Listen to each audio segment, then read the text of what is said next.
Hello everyone. Welcome back to my channel, or welcome to my channel if you're new. My name is Kristen. This is my booktube, and I'm coming to you direct from my new couch. It just got delivered this morning. And in today's video, we are going to be talking about the books that I finished in October. As you probably already know, because I've been saying it pretty much all month, October has been a crazy busy month for me with all of the moving and my birthday and other social events that I had with friends, plus things that were happening work-wise. It was a very chaotic and busy month. And I did only finish 3 books in the month of October, sadly. So this wrap-up video is going to probably be a little bit on the short side since I only have 3 books to talk about. I technically did finish The Ballad of Songbirds and Snakes like a day after October ended, but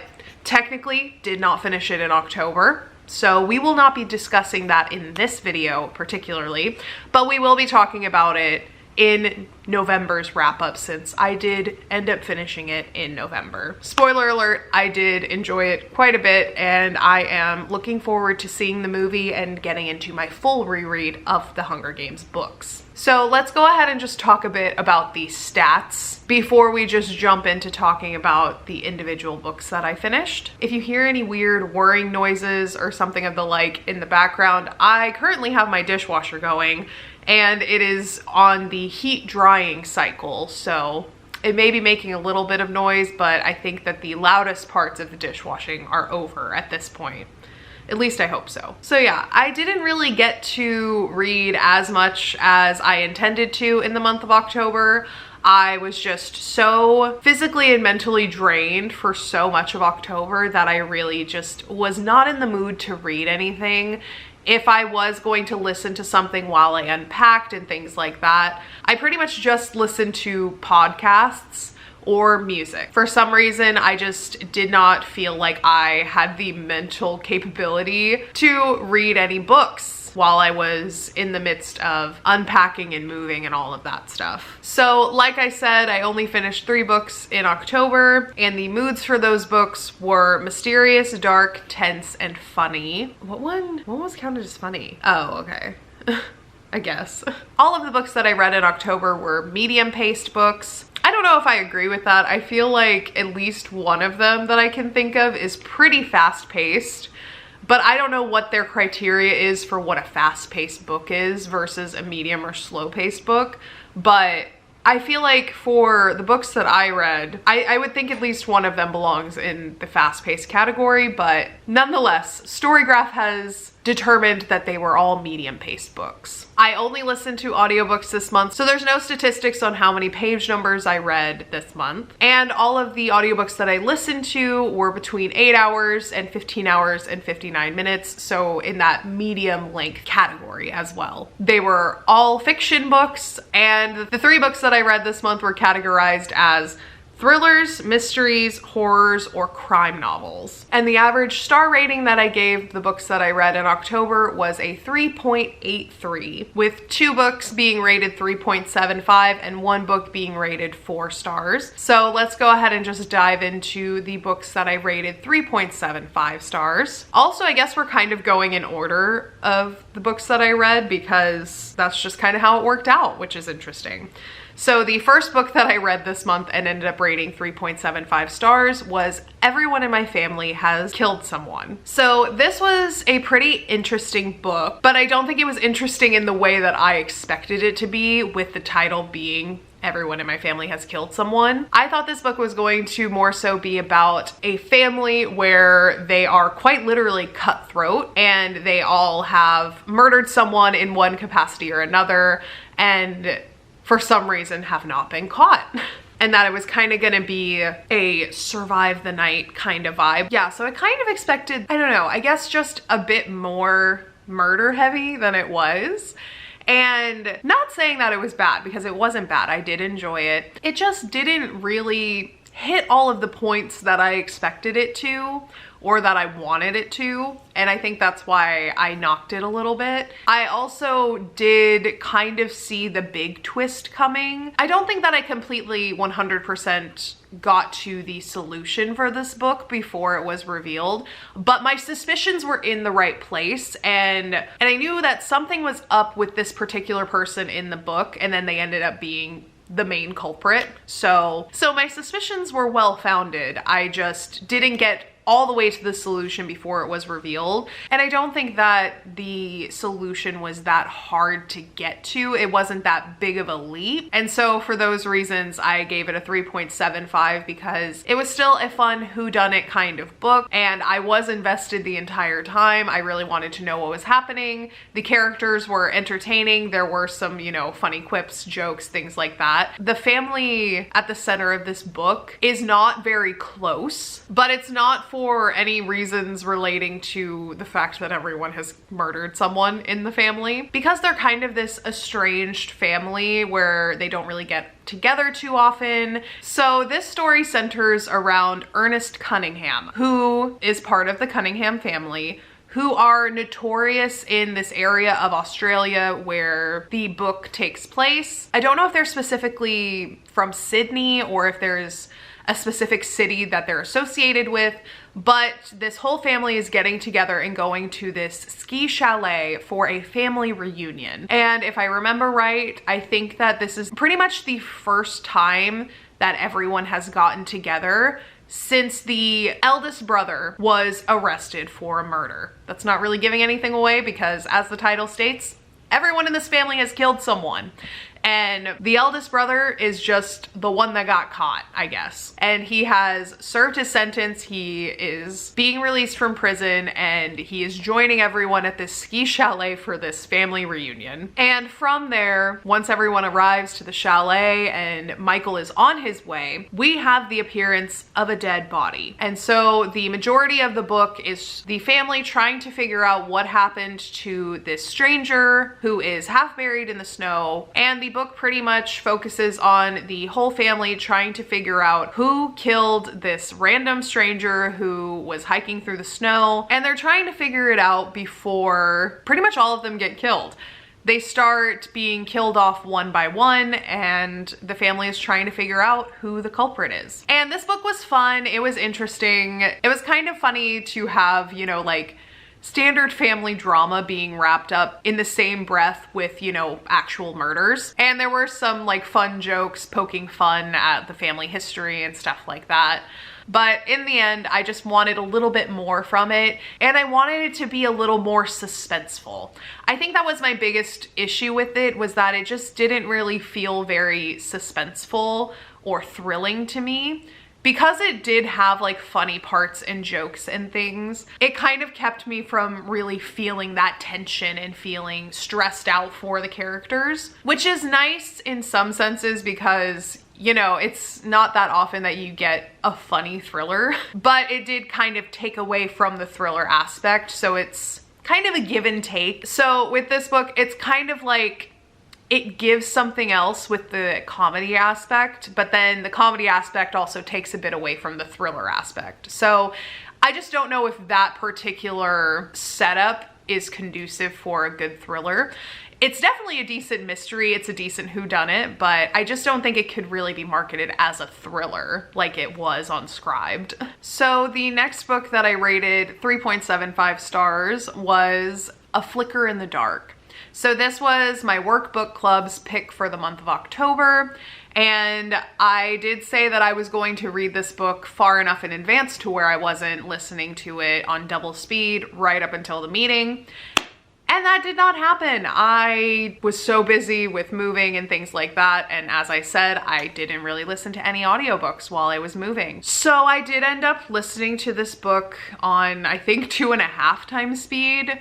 which, to be fair, the narrator did speak very slowly, so it's not just like I'm a maniac listening to books on ridiculous speeds. I mean, I kind of am, but I could still understand what was happening because the narrator talked so slow. Normally with any other audiobook, I can't listen that fast. 2 times speed is like the max that I can handle, but for some reason this audiobook narrator just talked really slowly, so I was able to bump it up to 2.5 times speed. And I ended up finishing the book literally 10 minutes before the meeting. So, you know, procrastination won once again, and I'm gonna really try not to do that for the next book club pick. I have over a month to finish it, so I'm going to make it my goal to finish this book at least one day before the meeting. I'm not going to say anything crazy, but the next book club book I need to finish at least one day before the meeting. That is my takeaway from this month's book club book. But that has absolutely nothing to do with what this book is actually about. That's just about my personal procrastination and problems with me as a person. So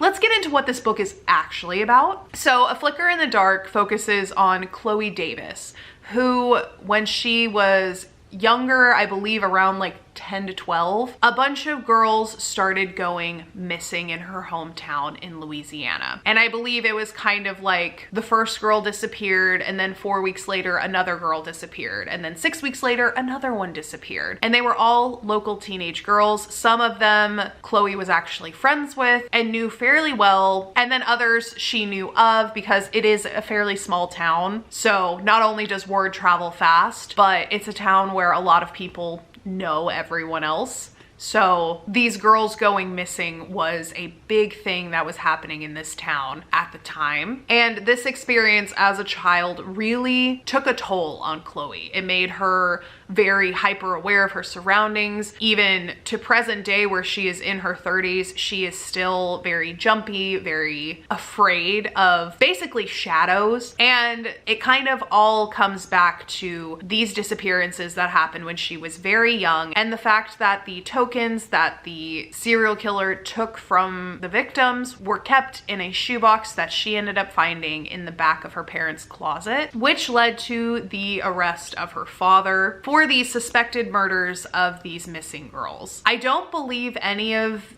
the initial missing girls were actually found. From what I remember, I think that all of the original missing girls were not found.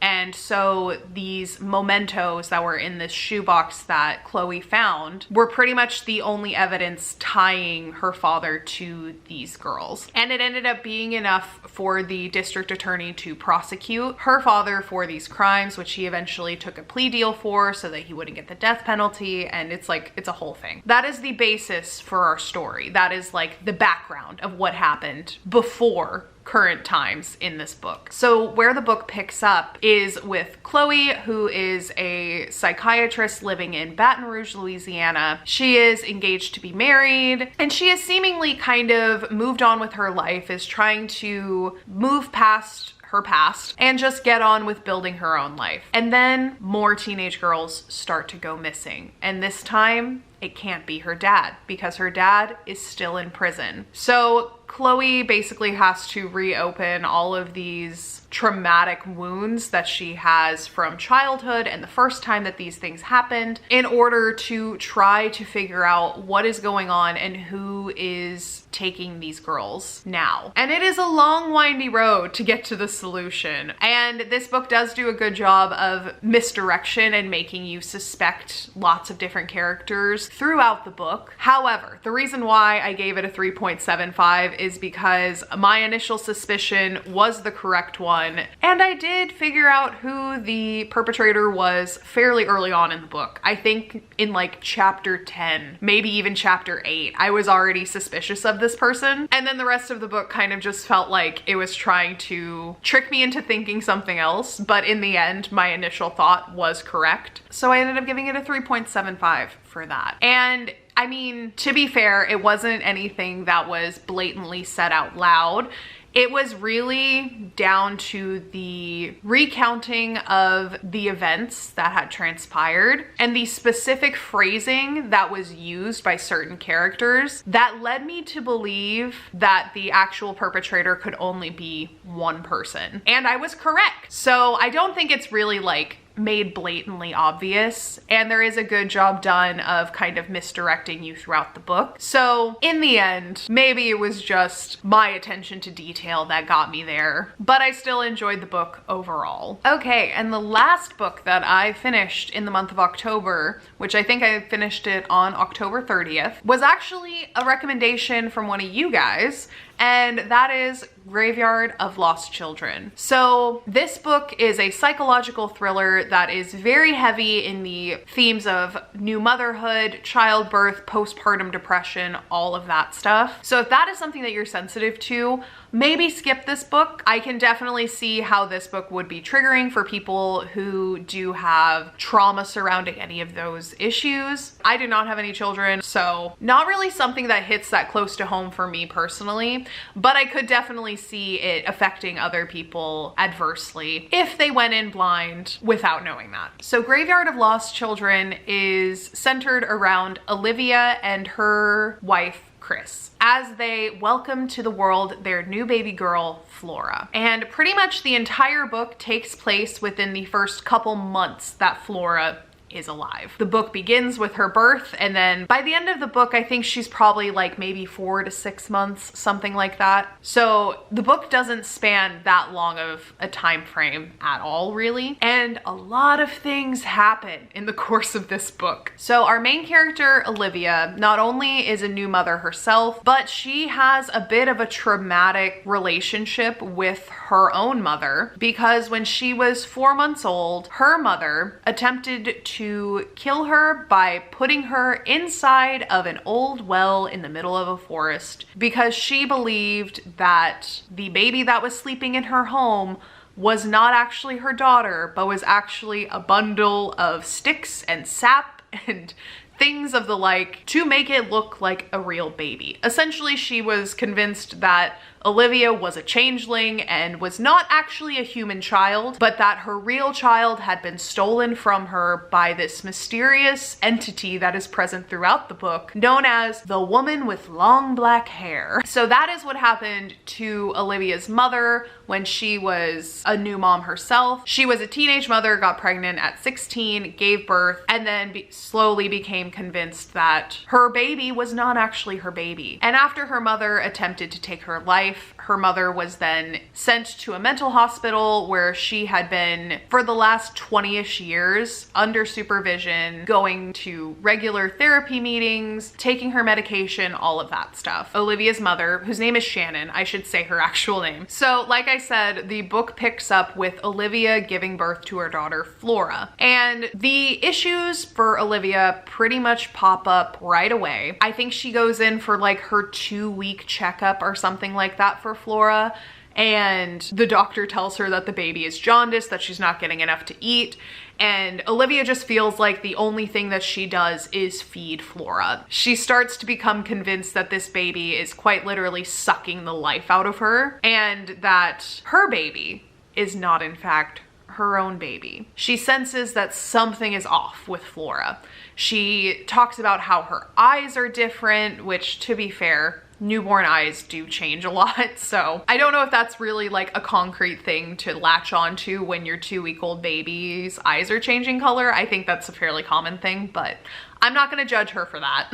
Because she is also severely sleep deprived because of how often she feeds Flora, and Flora is, I guess she's not really a fussy baby, but Olivia just can't get enough sleep. And you add on to that the concept that Olivia believes fully that someone is trying to take Flora from her, and then morphing that into someone took Flora and this is not my baby. It made for a very interesting psychological thriller read, mostly because Olivia is quite a unreliable narrator. Mostly because she is so sleep deprived that she could be hallucinating a lot of the things that she's seeing. She could be hearing things. Crazy things happen when you are sleep deprived, and Olivia is sleep deprived to the max. And it just creates a very intense psychological thriller because you're not really sure what is really happening to Olivia and what are her hallucinations or psychological manifestations of things. And so you as the reader really don't know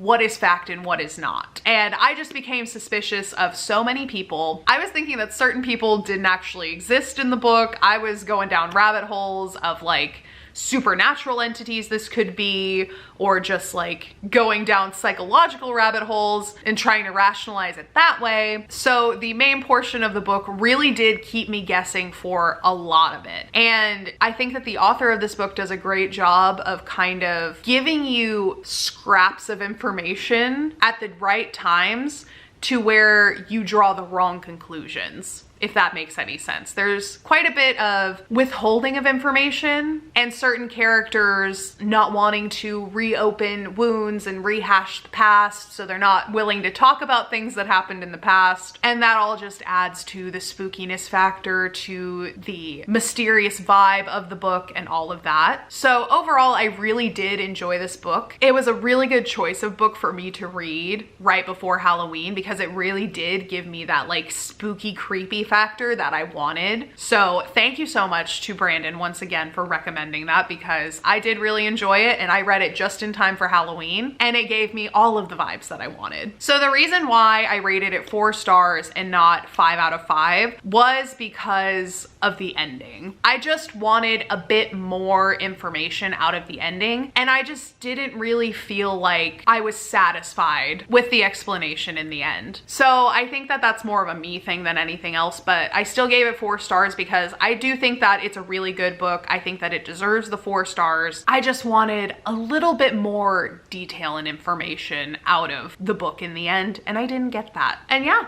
those are all of the books that I read in October. It's only 3. I somehow managed to ramble for 30 minutes though about the 3 books that I read. So hopefully this video wasn't too long or too rambly. But yeah, I hope you guys enjoyed this video. If you did, go ahead and leave a like down below. Let me know. I put out new videos every Saturday around noon Central Standard Time, sometimes a little later, but we get it out there eventually. I do have a reading vlog coming soon, so you'll see me talk a bit more specifically about Graveyard of Lost Children whenever that comes out. But for now, I hope you guys are having a wonderful day wherever you are in the world, and I will see you in the next video. Bye!